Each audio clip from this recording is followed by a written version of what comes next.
you in the audience, I was wondering how many of you have cell phones on you? Did anyone? Would you be willing to turn them on during my performance? If you'd be willing. And I was also curious if the phones you have music playing capability over speakers or ringtone menus. What I'm after, if it's all right, is I'd like anyone who has a music playback device that remembers the last thing you played, if you'd be willing to begin playing that piece at a volume that you would think would be appropriate for the space we're in. And if you prefer not, obviously don't. But if you happen to turn your cell phone on and get an incoming call, if you'd be willing to take it and speak at a volume that you feel you could hear over other possible sounds going on, including my voice. Again, if this is an unusual request, I completely understand. I came with a croquet mallet and a hoop and 4 balls. So I wanted to just ask you all if anyone has played croquet in calendar year 2013. Great. So what I wanted to do is ask if there's anyone here who is right-handed. Okay, is there anyone left-handed? So just simply reverse left to right in when I'm describing the grip for a right-handed player. And is there anyone ambidextrous? Ambidextrous players generally will let their instincts work when you grab a croquet mallet. We find that 4th of July seems to be a popular time for people to grab a mallet, and it's not uncommon. And you can imagine outdoors, maybe some cats and dogs, possibly 4 generations of family, maybe some people you haven't seen in a while, shooting a mallet like this.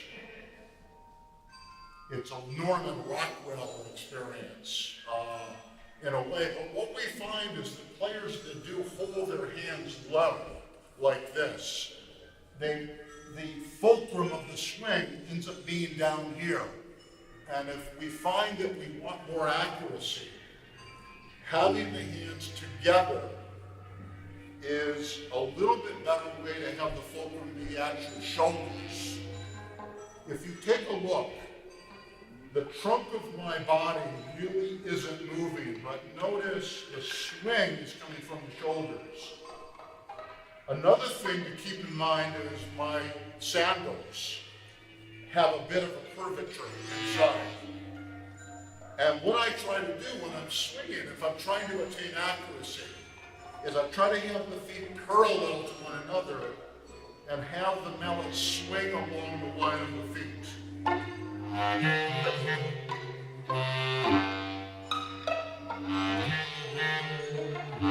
if you can watch the mallet striking face into the ball, you have a much greater chance of having the ball go through a hoop. This hoop, you can only see the side of the hoop, but there's only about a fraction of an inch clearance to go through. Quite often a player will stand back a bit as they're approaching the ball to shoot through the hoop. If you can walk in on the line of that and then try to establish the tempo of swing. Again, notice the trunk of the body is still. And the back swing and the follow through are a similar tempo.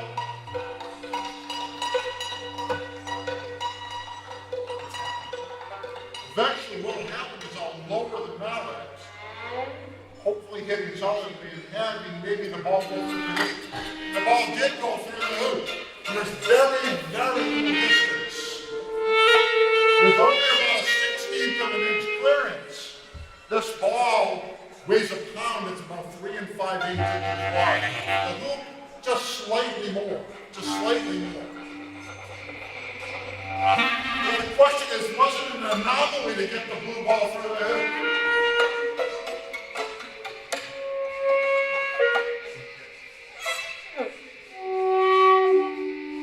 Again, don't take for granted the fact that I made the blue. Go back. Remember, my feet have got to be parallel, don't they? Because what happens if they're not? What happens if the feet aren't parallel? What happens if the bottom hand dominates in the swing? The fulcrum again is lowered down here. The mallet doesn't know where to swing because if the bottom hand is dominating, it's not likely to get the ball through.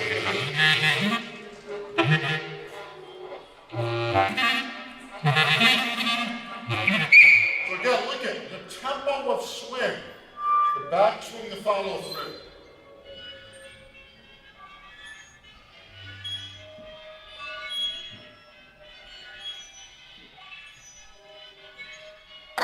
The red ball went through the hoop.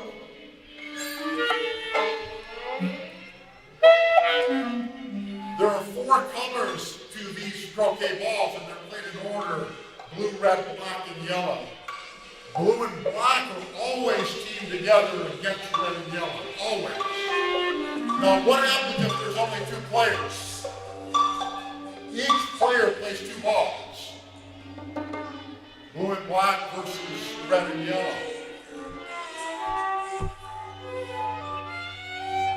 What happens when one ball hits another ball? One ball hits another ball. I'm ball in hand to this ball, ball in hand. I place this ball in contact. And if I want to have the yellow ball waiting for me on the other side of the hoop, I need to send it there but have the black ball stay in position. I don't want to hit too hard. I don't want black here. Because if black was there, it would be impossible to make the hoop. So I want to shoot black to position.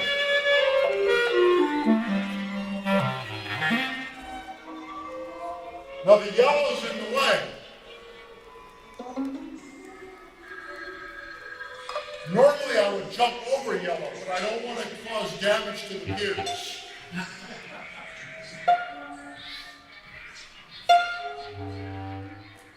Because we live in a digital world, I'm able to edit this section out and cross-fade the sounds. If we have sounds that would blend together, where fa isn't going to mi or ti isn't going to do in a way that we would feel comforted. Or if we have sounds that some might consider cacophonous. It's a lot easier to splice at that section where I have black and have yellow in the way. So this is a second try. And definitely more successful. So this will be the tape.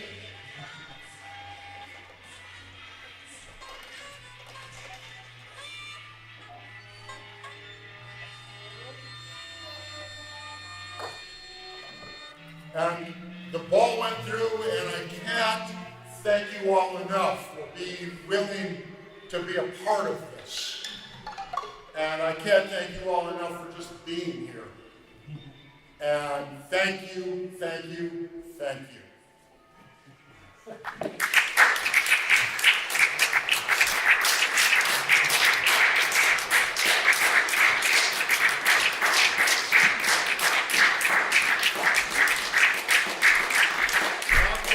Thank you.